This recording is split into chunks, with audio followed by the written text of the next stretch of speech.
I'll see you in the land of Mordor. Death awaits you at the border. Pass on through the gates of fun, destroy the ring of power and wonder.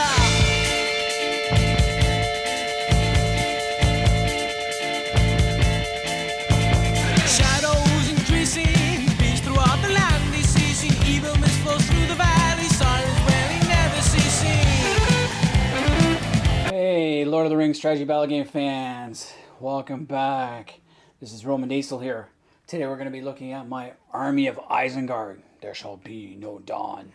So I got my walls of Orthanc, which are just basically my Warhammer Castle Gate in 3 wall pieces, which don't really represent, which look nothing like the walls of Orthanc. It would have been cool if Games Workshop had added that. And in the backdrop we got my very lopsided Leaning Tower of Orthanc, which is a 3D puzzle, which is a pain in the ass to put together. That's all I can say. I bought it for 20 bucks from some guy in North London, and didn't come with instructions. And even when I found some downloadable instructions, it was not easy. I have a pretty sizable force. Not a lot new here, because I've already done the siege troops. You can see the sappers, the battering ram, the ladders, and the little bombs. I've already done Uruk-Hai scouts, box set on their own. I've done the Warg Riders, and I've also done the ambush at Amanhan, and the 2 towers. So there's nothing really incredibly new here. But let's just go over some basics. My entire army is 139 strong, counting the major commanders. And then I have Saruman and Grima Wormtongue as well, which is a pretty sizable force. Now everyone but the Warg Riders are Uruk-Hai. Now Saruman's army was mainly comprised of orcs. Probably about 10% of his host was made up of Uruk-Hai in battalions. They were specialty troops. But in Peter Jackson's movie, he made them the only troop, and he made them too strong. He made them stronger than men, but in reality, Uruk-Hai were designed to operate in sunlight and to be as strong as men, equal of men, because normal orcs are usually not as good.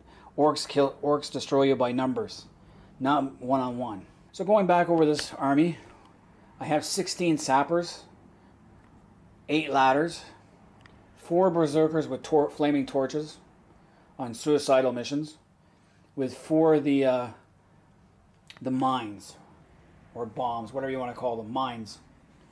I also have 4 heavy Uruk-Hai carrying the battering ram. You can add anywhere from 2 to 4 more in there. I have 25 plastic light infantry Uruk-Hai scouts. I have 15 wargs and 13 warg riders. Now I have 50 heavily armored Uruks in formation there. These come from one box set, which I have over by my golf clubs that I haven't used in 25 years. I really need to get golfing again. And the other 20 came in a box set for 2 towers, and 12 more I got from a buddy who was giving them away. That's why I have the ones in the back are not painted yet, because I haven't got around to it. And the one box that I got from Kijiji, it was missing 2 Uruk-Hais. So that kind of sucked. Now my Warg Riders, 15 Wargs with 13 Warg Riders.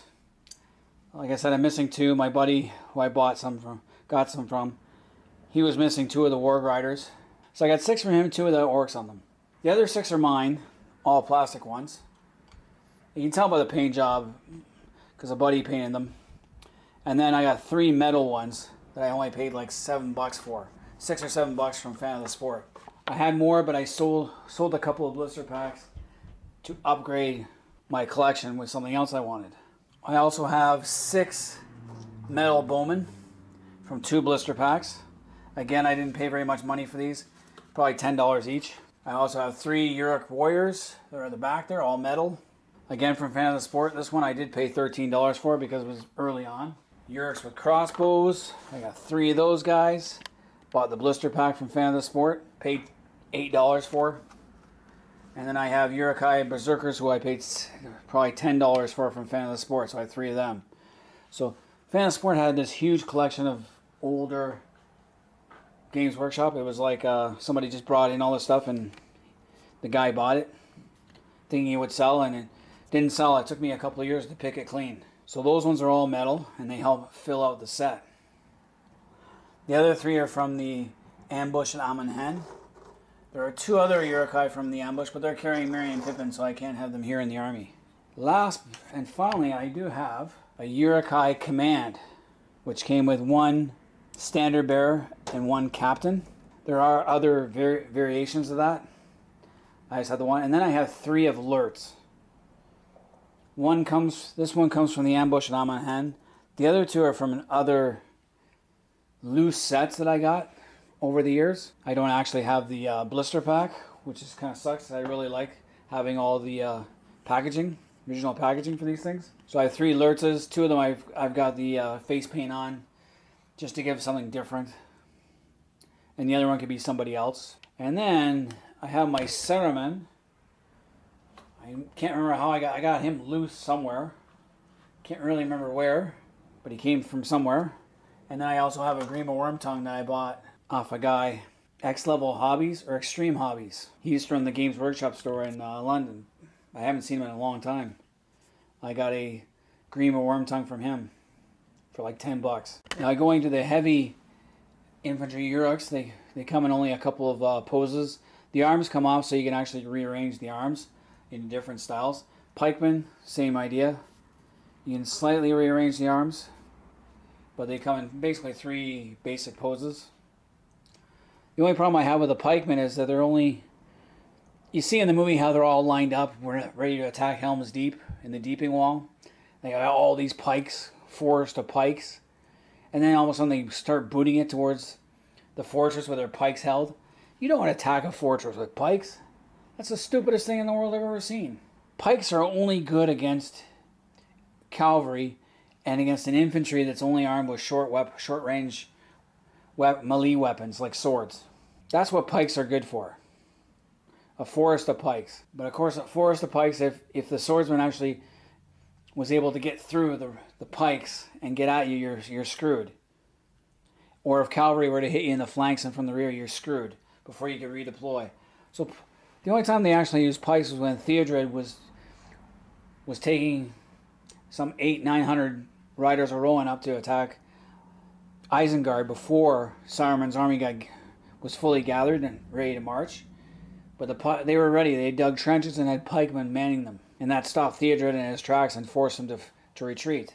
That's the only time you see pikes mentioned in Lord of the Rings, the book. The other thing is, Saruman's army he had 10,000 orcs and probably only 1,000 Uruk-Hai. They would represent 10% of his force, of his orc force.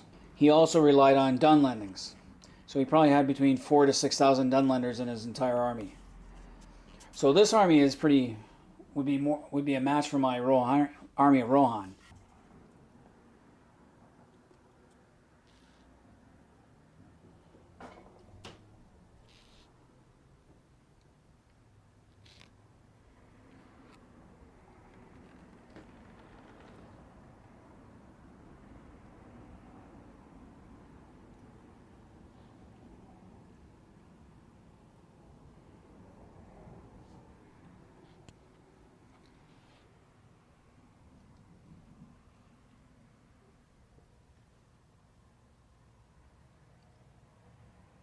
So if you want to stack the odds, you add an army of Dunland into the mix. Thryden Wolfsbane guy as both an infantry and a cavalryman. I have 2 Dunland and cavalry. And then I have a box set of 10 and a blister pack of 3 Dunland warriors, and then another blister pack of 3 wildmen of Dunland. So 19 infantry and 3 cavalry. So you can use that force to represent your Dunland troops. I wish I had more. I want a box set of the wildmen. Get more of those guys because they should be lighter armed. If you read Unfinished Tales, it'll talk about how lightly armed they are and talk more about them itself. And then to stack the odds even more, you could add orcs. You could add an orcish army. For a truly epic battle, you'd add maybe 100 orcs to the mix to represent the various forces. And you need fodder. The one thing the Uruk-Hai don't have is archers. I have 8 archers among the light infantry, then 6 more, 14. I have 17 archers plus lurts, so 18 plus 3 Dunlending archers. So there's not enough archers compared to the Rohirrim. Rohirrim have a lot more. I have 20, I think, with the Rohirrim. So you'd want more archers, especially when attacking a fortress. Just doesn't make sense. So you get the orcs to help you, because the orcs don't have a lot of archers either. And I know the warg riders have also some archers, but they don't actually. The warg riders don't actually appear in the Battle of Helm's Deep, because again, you're not going to attack a fortress with a bunch of wolves. They're more like reconnaissance scouts, and they attack small isolated groups. So they're on the plains doing what they do best. So you definitely need just infantry to attack Helm's Deep, and that's where orcs come in. They're your fodder. You send them first. Orcs were probably the ones that were attacking the deeping wall, while the Uruks, heavily armed Uruks, were attacking the actual citadel of the Hornburg and the gates and with the Dunlendings. So anyway, that's my army of Isengard.